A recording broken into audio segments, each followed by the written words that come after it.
L'un des rares points négatifs de l'entraînement au poids du corps, c'est qu'il est difficile d'isoler les muscles tels que les biceps, les triceps, et surtout en particulier les épaules. Et aujourd'hui, je vais pallier à ce problème en vous proposant 4 exercices qui sont spécifiquement utilisés pour travailler ces muscles-là. Donc le premier, ça va être bien sûr les chin-ups.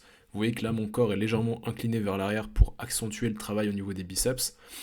Et surtout, je lève les pouces au-dessus de la barre pour désengager mes avant-bras et travailler encore plus efficacement mes biceps.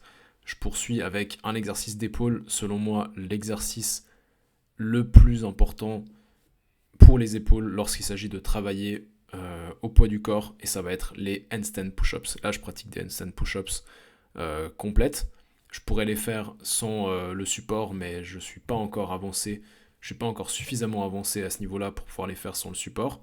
Mais le prochain niveau, ça serait sans le support. Mais si vous n'êtes pas capable de faire des handstand push-ups comme celle que je suis en train de faire avec le support, faites la variante la plus avancée que vous arrivez à faire pour minimum 8 répétitions. Ça peut être des pike push-ups, ça peut être des pike push-ups, les pieds surlevés, et progresser régulièrement, progresser progressivement, ça veut rien dire, vers des handstand push-ups.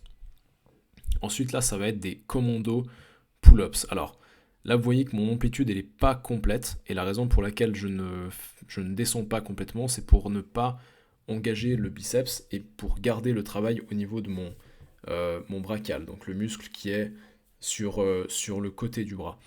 Parce que lorsque je vais en extension complète, je vais vouloir remonter en réactivant le biceps. Et c'est la raison pour laquelle j'ai pas une amplitude 100% complète. Et cet exercice-là est particulièrement utile, comme je l'ai dit, pour développer le brachial qui va donner cet effet 3D au bras. Donc non seulement il aura l'air plus gros depuis le profil, mais également de face, grâce justement à ce muscle qui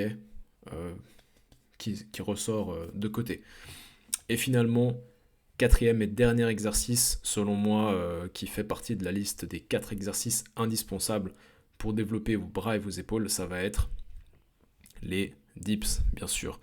Et spécifiquement, lorsqu'il s'agit de travailler les dips en isolant majoritairement le triceps, il va falloir garder le corps le plus vertical possible.